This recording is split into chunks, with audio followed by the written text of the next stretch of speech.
What are the main differences between the INFJ personality type and the INTJ personality type? And how can you tell the two apart? We're going to answer both of those questions on today's show.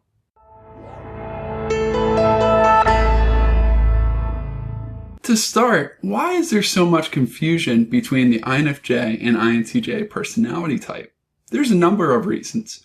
One of the big ones is that the two personality types share three preferences in common: introversion, intuition, and judging. But when you take a deeper look, there's a more obvious reason. While most people are aware of the preferences that make up the Myers-Briggs personality types, namely introversion, extroversion, sensing, intuition, thinking and feeling, and perceiving and judging, many aren't aware of what are called the cognitive functions, which I like to refer to as mindsets. And these mindsets are what drive the personalities and really give us a deep look into what motivates different people and what draws their interests. So when you look at the INFJ and INTJ personality type, first of all, you'll notice that both have introverted intuition, or what's abbreviated as NI, as their number one function. And this is important because of the four functions in any personality's functional stack, as they're called, or order of mindsets. And the order of mindsets, by the way, is hierarchical. So they're in power order. The first one is always the strongest. In this order of mindsets, both INFJs and INTJs have introverted intuition. So they do see the world very similarly. They see the big picture, they make connections very easily, and they look for deeper meanings. So because of this way of approaching the world and way of thinking as introverts, specifically introvert perceivers who are bent on collecting a lot of information, enjoy research, and then enjoy connecting the dots, to name a few ways they use introverted intuition, this makes them very similar. You may have also noticed that both INFJs and INTJs share the same fourth function, or inferior function, or mindset, known as extroverted sensing, or SE. Every personality has its fourth function mainly as a weakness. So the extroverted sensing part of the INFJ and INTJ personality type plays out in the way that they react to loud noises, bright lights, and too much environmental stimuli. Neither one of these personality types functions well with too much noise or too much input. They'll always be best when they have quiet, where they can think, because introverted intuition is a fragile process, and these personality types need quiet to make the connections between ideas and to see the visions for the future and just to work out their ideas. Additionally, to some extent, extroverted sensing is a reward for both types. So you might find that INFJs and INTJs really enjoy being outside in nature, or like exercise to some extent, or might have a hobby such as cooking or music, something that allows them to lightly engage their senses. But that's probably not why you're watching this video, so let's get to the point.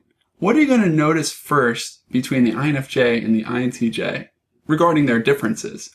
Well, if we're talking about what you might notice about a person before you really know him or her well, it's going to be the way that person extroverts, or what they show the outside world. Now, as introverts, both the INFJ and INTJ are going to keep the truest, most intimate parts of themselves locked away in secret until they feel comfortable trusting someone else.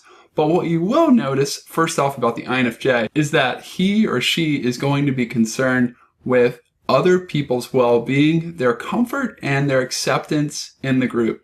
INFJs, as extroverted feelers, are tuned in to harmony. They want everybody to get along.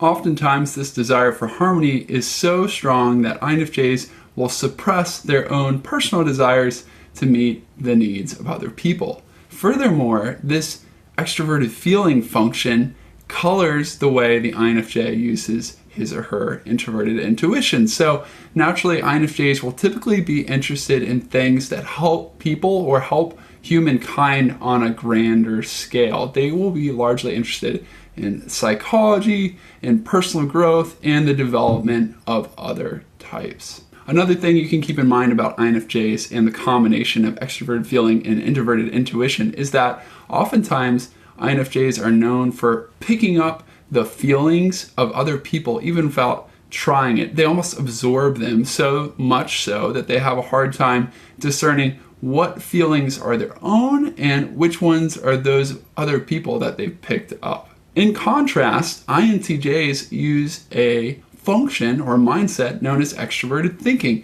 So this makes INTJs very blunt and to the point when they are in conversation and sharing their opinion. That doesn't mean that they're inconsiderate. It just means that they're bottom line, data-driven, facts-oriented people. And additionally, when you combine this extroverted thinking function and introverted intuition together, it makes INTJs systems engineers and efficiency junkies. They want everything to flow well, and they want to design systems and hierarchies and structures that help everyone to work together to get the work done as effectively as possible.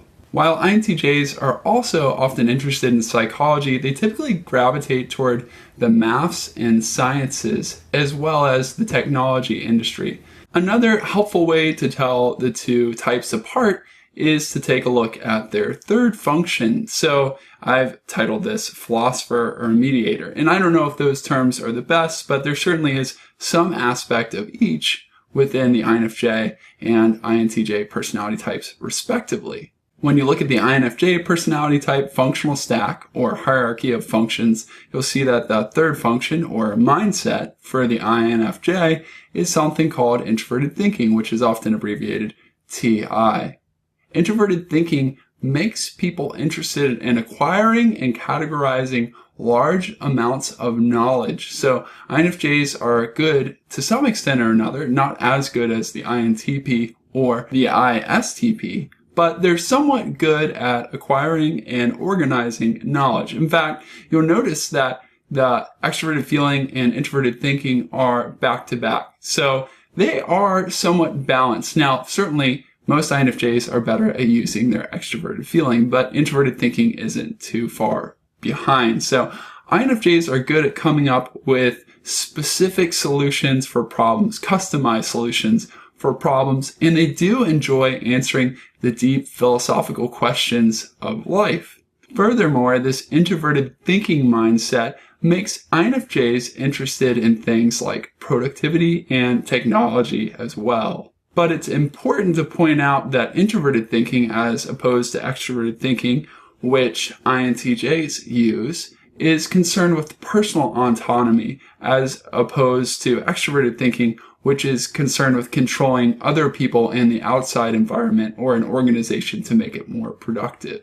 In the INTJ's functional stack, you'll find a mindset known as introverted feeling. And introverted feeling is deeply in touch with that person's personal feelings and needs, and it's good at expressing those needs to other people. So whereas the INFJ would have trouble expressing his or her needs because of wanting to please others, the INTJ would probably have an easier time saying what he or she needs and making that clear. Additionally, they would be more clear on what their actual needs are with less confusion picked up from other people and what those people are feeling.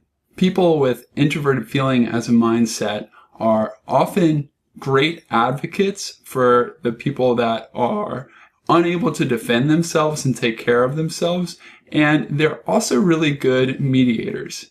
To tell the difference between introverted feeling and extroverted feeling, you need to think only of what each of the different mindsets is after. So introverted feeling, again, is in touch with what a person's own feelings are and taking care of their own emotions, whereas extroverted feeling is more concerned about pleasing others. So introverted feeling, pleasing yourself, and extroverted feeling, pleasing others. And neither is selfish. They just have a different focus.